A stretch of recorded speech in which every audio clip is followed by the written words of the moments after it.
ए बाजारला आलात तर देव आपला करा. महिला मंडळ ऐ तुमची आई जिवंत आहे ना? आई जिवंत आहे ना? आहे ना? आई जिवंत आहे ना तुमची? आहे ना? तिला कधी भेटायला जा. तुमची पिशवी रिकामी नाही येणार.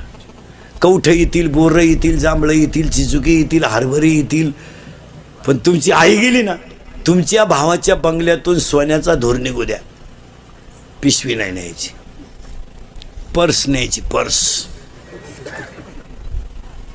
आता उत्तर द्या महिला मंडळ, तुमची पिशवी भरून देणारी कोण आहे? आई आहे, बरोबर आहे ना? आता लबाड नाही बोला बरं का. सणासुदीचे दिवस आहे, मी तुमच्या मुलासारखा वळी आली. आता फक्त तुमच्या पायाला हात लावून सांगतो, माझ्याशी खोटं बोलायचं नाही. तुमच्या मुलासारखा आहे मी. तुम्हाला कधी असं वाटलं का तुमची आई मारावा? नाही ना? नाही ना? लबाड नाही बोलायचं बरं का. तुमची आई कधीच मरू नये असं तुम्हाला वाटलं ना? वाटलं ना? वाटलं ना?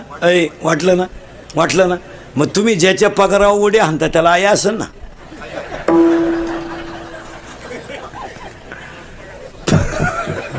म्हणजे त्याची उलथावान तू ही जागावा. देव लय भारी आयडिया करतो, त्याची ठुतो.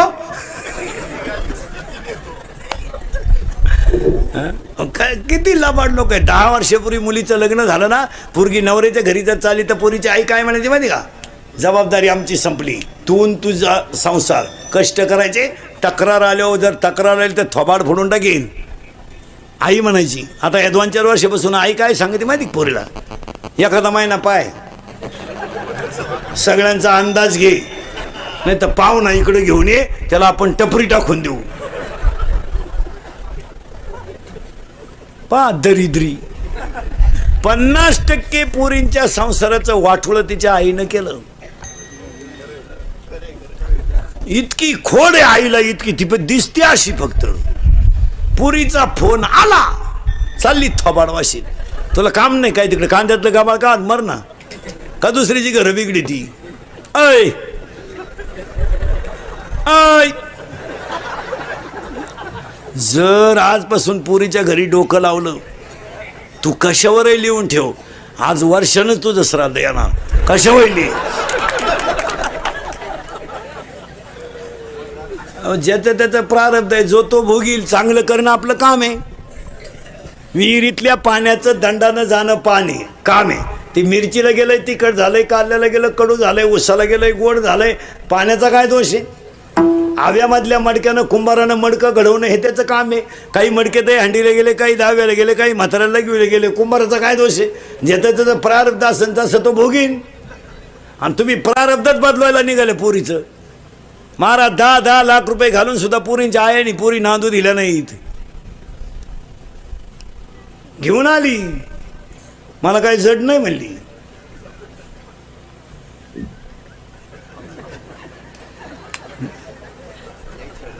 जड नाही तुला कळलं ना? तिने सुना आल्या, मग आली आमच्याकडं तुळशीवाली. हा, प्रस्थान कवाय म्हणते? प्रस्थान प्रस्थान कवाय? आपण म्हणलं का ज्येष्ठ महिन्यात लांबलं काय ना बाई? हो, जम्बूक करी. ज्यानं बायकोच करेल नाही ना, बायको तो पोर आहे ना महाराज, कोणाला बोलून देत नाही. बायको करू दे, अशी नीट करून टाकीन बायको, आपल्या पुढं नीट करीन. गपचीप बस, असंच म्हणायचा तो बाप भाऊ.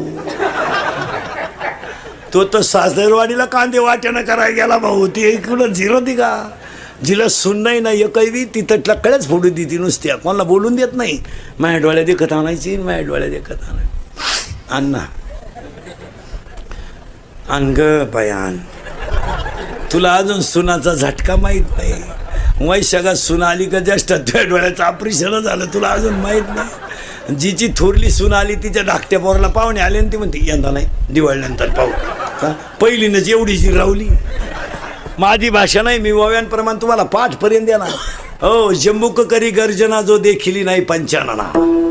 कोल्याची कुई फक्त वाघ दिसेपर्यंत सिंह दिसेपर्यंतच चालती.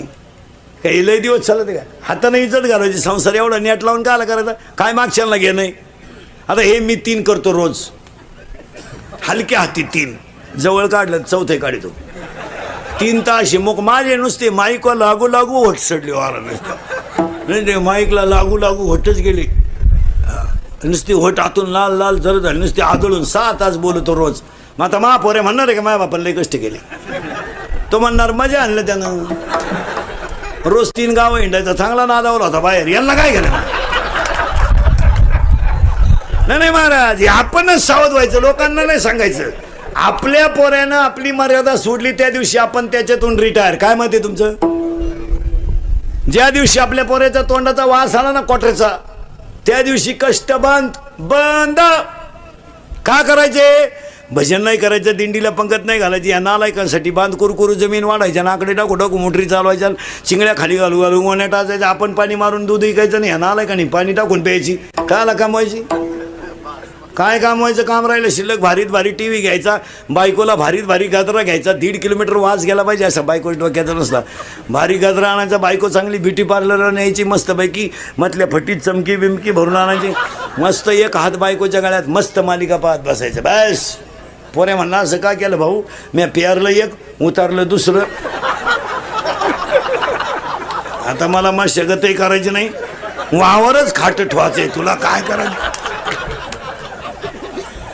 कमीत बसायचं येड्यावानी कमी महाराजांची भाषा नाही. महाराज अंतकाळीचे कोणी नाही हो. आपण फक्त आपल्या पुरते एखाद्या बाईचा नवरा तरुणपणात मरू द्या बरं काय बोंबलं ती बाई काय थोबाड जोडू रडती बाई.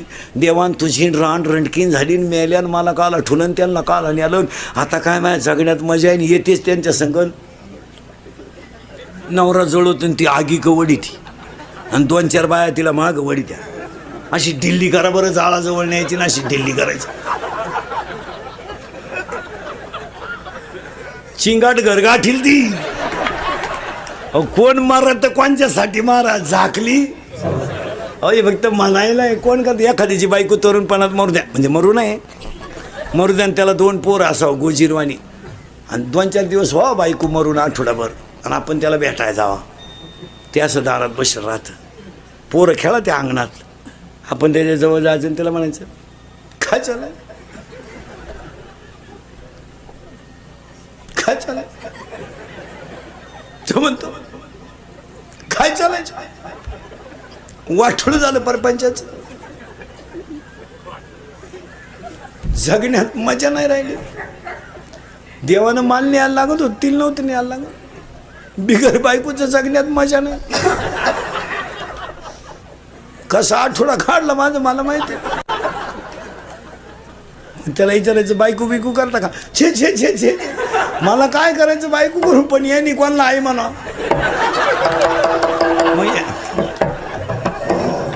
मग यांची आई त्याची मावशी होईल कारण लबाड जनता आहे महाराज. लबाड लोक आहे हो. फॉर्म भरायला अख्खं गाव प्रचाराला अख्खं गाव उमेदवार पडला एकटाच घरी आला कार्यकर्तेच गायब. कार्यकर्ते दुसऱ्याचा गुलाल उधळून मोकळे कष्टाचं चीज झालं मुतले तिकडं. महाराज जी मंडळी गाथाटा काय पाण्यात होती तीच मंडळी वैकुंठ गमनाला होती आणि जी खापर देऊ नका म्हणत होती तीच समाधीला रडायला होती. काय बोलायचं महाराज तेच मोठ्यानं रडत होते ज्यांनी खापर द्यायची बंद केली. काय बोलायचं महाराज म्हशीच्या हेडग्याची तुलना लोकांनी ज्ञानोबाला शिकली हो. अहो समाज फक्त खिस्सा गरम आहे तवरच आहे. भुईमुगाच्या शेंगात दान आहे तर त्याचा मुक्काम पोते ती दाना निघून गेलो त्याचा मुक्काम चुली ती. 20 वर्ष आपण पोरगी सांभाळली पोरगी नवऱ्याच्या घरी जाताना रडत सुद्धा नाही. सनाट निघती फुलाच्या गाडी उलटी बापाला अशी हात करते असेच हप्ते पेडा तर दुसरा हप्ता घेऊन येते. काय का आलंय हो बारीक अभ्यास करणं महाराज काही नाही महाराज. गाथ्यातलं एक वाक्य अनुभवाचं आहे. तुमचं काय मत आहे. तुकोबारायच्या जीवनात जेवढे अनुभव आले ना तेवढे बिचाऱ्यांनी जसेच्या तसे जगासाठी लिहून ठेवले. 42 वर्षात तुकाराम महाराज म्हणजे कधी रडलो नाही पण जेव्हा गावातल्या लोकांकडे भिकच मागायची माझी पंचायत झाली तेव्हा बाकी डोळ्यात पाणी यायला लागलं. कोपला पाटील गावचे हे आता काय बोलायचंय महाराज. तुकोबारायसारखे 400 एकर जमीन दान केली ती तुकोबाराय लोकांना. काय वाईट दिवस आणले महाराज लोकांनी. काय विचारायचंय महाराज. बायको गेली पोरग गेला अन्न पाण्या वाचून पोरग गेलो रडले नाही कधी, पण 42 वर्षाच्या इतिहासात कधी डोळ्यात पाणी नाही आलं. पण ज्या दिवशी खडकावर बसून भजन केलं, गाथा जेव्हा पाण्यावर तरला आणि देव जेव्हा पाण्यात उभे राहिले तेव्हा तुकोबाराया रडले. काय बोलायचं, प्रार्थनाच केली देवाकडे, श्री अनंता. काय बोलायचं महाराज, काय अभंग तुकोबारायला नेऊन ठेवले. बस नको देवा, आता मी अवगुणी अन्यायी, मला यांच्यात राहायचं नाही रे बाबा. मी 42 वर्ष राहिलो, माझं मला माहिती. आता पाणी आलं डोळ्यातून आणि अभंगाची ओळ बाहेर पडली. आता दिसून हे जना ऐसे करीना. काय महाराज भाषा आहे संतांची. मला राहायचं नाही, यांच्यात राहू नये, काही उपयोग नाही. अहो माया बायकोलाच माझ्या संग यायचं नाही तर जगाचं काय घेऊन बसलं. माझी स्वतःची पत्नी सुद्धा माझ्याबरोबर वैकुंठाला यायला, गल्लीतल्या लोकांना आरुळी देऊन सांगितलं, अरे तुम्हाला देव न्यायला आलाय, तुम्ही चला. लोक म्हणली तुला नाही काम, तू हिंड. काय बोलायचंय मला. पण शेवटी एक ध्यानात ठेवा, जोपर्यंत चंद्र सूर्य आहे तोपर्यंत माणसाला गाथा तारणार एवढं निश्चित. गाथ्यातला एक शब्द पाठ करा फक्त, काहीच नका करू. एक शब्द पाठ करा, करण्यासाठी कमावता तुम्ही. काय नाही फायदा महाराज, काही नाही. शेरपंजरी भीष्म पडला, कोणी सोडवला नाही महाराज. दशरथ पुत्र शोकाने मेला, त्याचा पोऱ्या देव होता, कोणी सोडवला नाही. पण बायको पळवणारा देवासमोर मेला, ह्याच्यापेक्षा काय कौतुक असावं महाराज. देवाची बायको पळवणारा रावण पण देवासमोर मेला, आणि देवाचा बाप बिन पाण्याचा पुत्र शोकाने मेला. काय तर रावणाचा अभ्यास आहे, पोथ्या वाचणार आणि उरफाटा केला महाराज. काय लोकांनी नुसतं सांगितलं सीता पळवली, असं बरळू नका काही. कीर्तनकारांनी ध्यानात ठेवायचं, कीर्तनकार सीता रावणाने पळवली हे कधी लोकांना सांगू नका. पण रावणानं आईसाठी आत्मलिंग आणलं हे कोणाला सांगितल्याशिवाय रावणानं 3 वेळा सांगा. रावणानं आईसारखा विद्वान माणूस होता तो, जगातला पहिला भक्त आहे. शंकर